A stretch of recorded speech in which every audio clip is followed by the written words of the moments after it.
pembicaraan yang disampaikan oleh Isti adalah di ayat yang ke-36 ya. Dan kita semua menyadari kebodohan kita. Karena ini dimulai, hai orang bodoh, ya, apa yang engkau sendiri taburkan tidak akan tumbuh dan hidup kalau ia tidak mati dahulu. Ini maksudnya ditaburkan harus dikubur, ya. Saudara, yang namanya yang mati itu harus dikubur, ya. Ada kawan saya ya yang kena gula, ya. Jadi kakinya sempat diamputasi. Begitu dia meninggal dicari-cari itu kaki yang ditanam di kayak di kebun gitu, susah dapat gitu. Ya, maksudnya mau ditanam sama-sama. Memang sesuatu yang mati harus dikubur. Memang mati ya harus dikubur. Tidak boleh disimpan atau diawetkan gitu ya. Harus dikubur ya. Nah, saudara yang dikasih, di pasal ke-15 ini Rasul Paulus telah berbicara terlebih dahulu tentang kebangkitan Kristus dan kebangkitan kita, katanya ya. Jadi dia jelaskan dulu semuanya, baru dia tembak ini orang Korintus dengan kata-kata, hai orang Korintus yang bodoh. Kenapa? Karena mereka masih dipengaruhi oleh pengajaran-pengajaran di luar iman Kristiani. Kalau orang Saduki mengatakan bahwa kalau orang sudah mati selesai, tidak ada lagi, sudah end ya, kelar ceritanya, sudah sampai di situ. Kalau orang Yunani mereka percaya orang juga mati ya udah selesai. Artinya begini, bukan seperti orang Saduki. Kan manusia ada tubuh, ada roh ya, ada rohani, ada jasmani.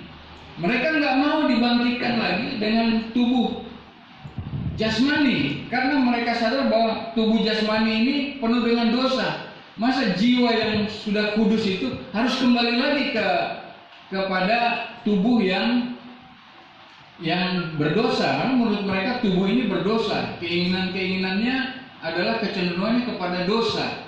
Jadi menurut orang Yunani, mati ya sudah kembali kepada pencipta, rohnya kembali bersatu dengan penciptanya. Tetapi di dalam iman Kristen, apa yang Rasul Paulus katakan berbeda. Ada tubuh yang baru yang disediakan oleh Tuhan. Ada tubuh yang kudus, tubuh yang suci yang disediakan oleh Tuhan, tubuh yang baru katanya. Karena yang namanya manusia yang diciptakan oleh Tuhan, manusia adalah dikatakan manusia kalau dia memiliki tubuh dan roh ini. Kalau kita mau lebih jauh lagi, ada jiwa. Jiwa itu kan yang jadi supirnya istilahnya. Kalau kita mau dituntun oleh daging kita, oleh jasmani kita, maka jiwa akan mengakomodasi. Tapi kalau kita mau dituntun oleh roh, jiwa juga akan mengakomodasi. Jiwa terserah manusianya, mau dituntun oleh roh atau oleh jasmaninya. Jadi manusia ya memang manusia. Kalau sudah cuma roh ya nggak ada tubuh ya gentayangan. Tapi kalau orang Saduki bilang mati selesai, enggak. Kita diselamatkan oleh Yesus. Itu sebabnya kita tidak mati selama-lamanya. Kita akan dibangkitkan, dikasih tubuh yang baru. Atas dasar itulah Rasul Paulus menegur dengan keras orang Korintus, wahai orang Korintus yang bodoh, ya, bahwa Kristus sudah mati dan dia bangkit. Itu sudah menjadi imannya, harusnya semakin percaya bahwa nanti kita akan dibangkitkan. Tapi kita harus mati terlebih dahulu, harus mengalami kematian, karena sejak Adam dan Hawa jatuh ke dalam dosa, maka tubuh kita ini adalah tubuh dosa, tubuh yang binasa. Orang di zaman perjanjian lama hidup sampai 936 ya, tapi mati juga.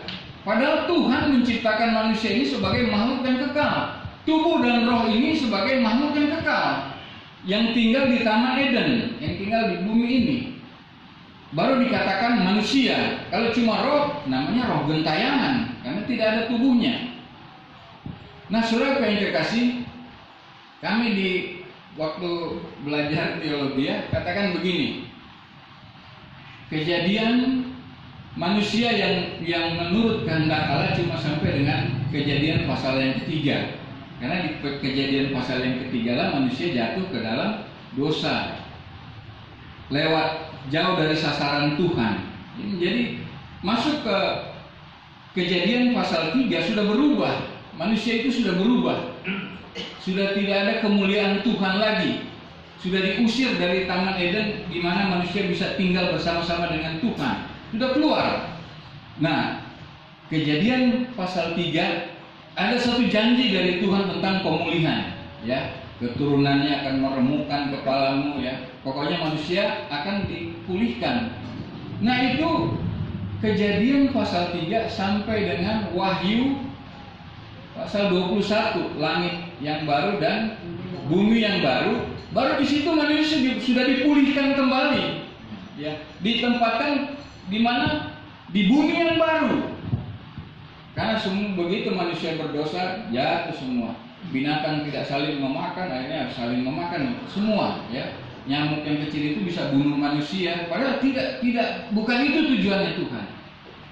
Jadi lihat panjangnya Alkitab ini, itu program keselamatan buat manusia.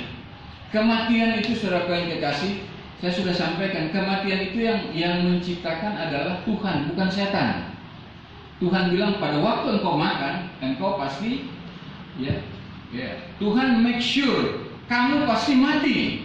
Dan mati itu menurut Alkitab ada dua macam, mati secara jasmani dan mati secara rohani. Mati secara jasmani masih bisa diselamatkan. Amen. Tapi kalau mati secara rohani itu menolak keselamatan yang disediakan oleh Tuhan Yesus. Ya, saudaraku yang kekasih, Tuhanlah yang menciptakan kematian itu, tetapi yang mengaktifkannya siapa? Manusia. Selama manusia tidak mau, selama Adam dan Hawa tidak mau digoda oleh iblis, maka selama itu pula mati tinggal di dalam kematiannya.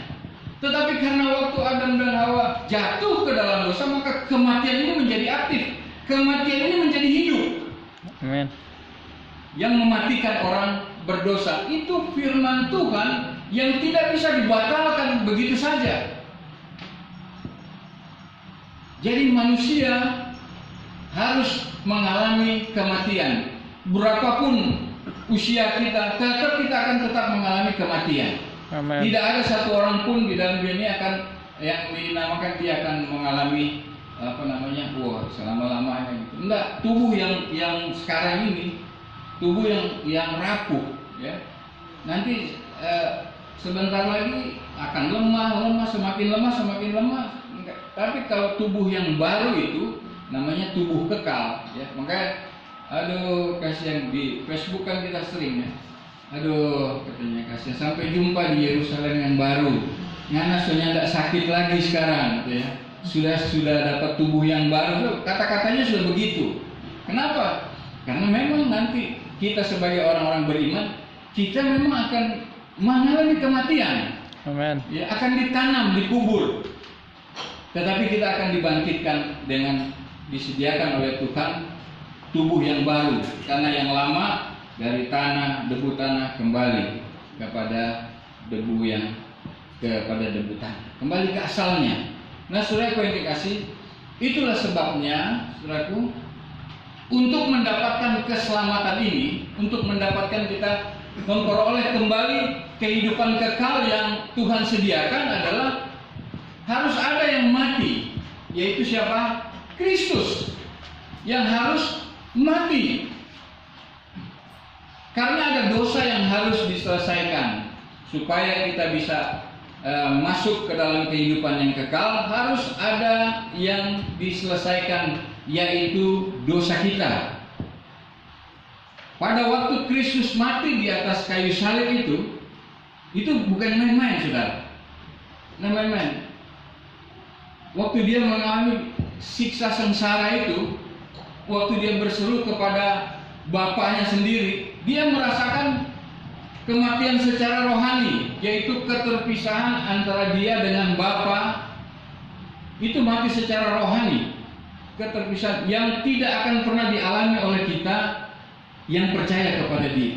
Jadi kepada tubuhnya ditimpakan semua dosa dunia ini, habis, dan dia bawa mati bersama-sama dengan Dia. Sama kalau di perjanjian lama orang berdosa datang bawa binatang, nanti dia akan menumpangkan tangannya kepada binatang, kemudian binatang, artinya dosa itu dipindahkan kepada binatang dan binatang itu dikorbankan. Ada juga imam akan memercikan darah dari binatang itu untuk disucikan dan kuduskan. Tahun berikutnya datang lagi, selesaikan lagi. Tetapi oleh Kristus satu kali dia mati, maka seluruh dosa-dosa kita ditanggung oleh Dia, selesai, saudara. Amin. Maka kita sebagai makhluk-makhluk, makanya di ayat yang ke-51 Korintus pasal 15 ini Paulus katakan, sesungguhnya aku menyatakan kepada kamu suatu rahasia, kita tidak akan mati semuanya, tetapi kita semuanya akan diubah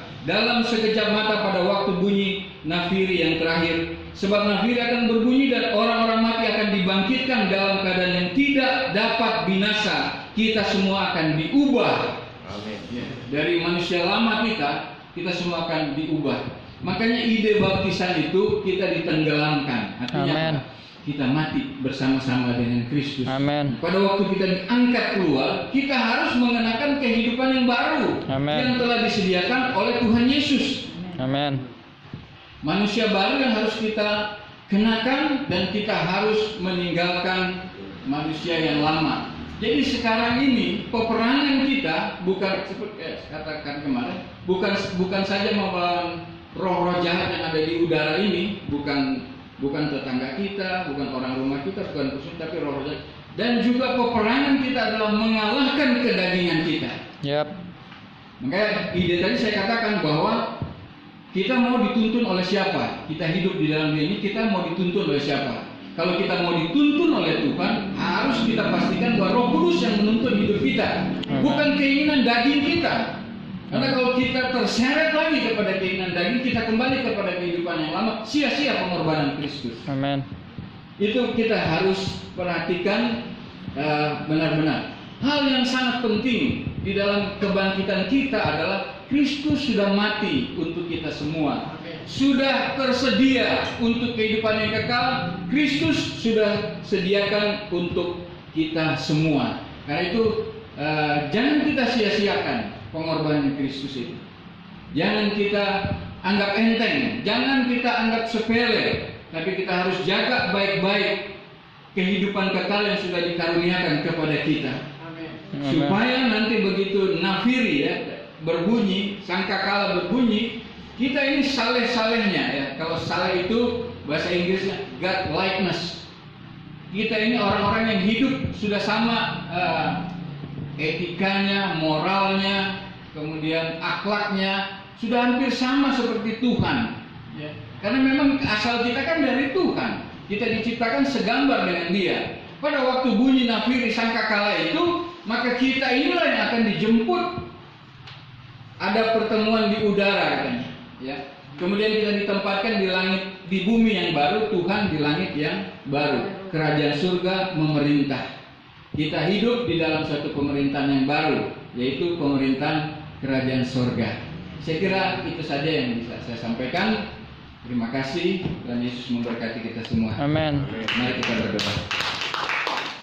Bapa di surga, terima kasih kami sudah belajar lagi dari firman-Mu.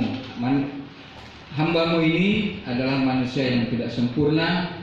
Kiranya Roh Kuduslah yang akan menyempurnakan sharing firman Tuhan pada malam hari ini, supaya menjadi berkat yang utuh bagi kehidupan kami. Kami tahu ada satu kehidupan yang baru kelak pada waktu Tuhan Yesus datang untuk yang kedua kali. Kami orang-orang yang percaya, yang setia dan taat akan diangkat. Tetapi yang tidak setia dan tidak taat akan dihakimi.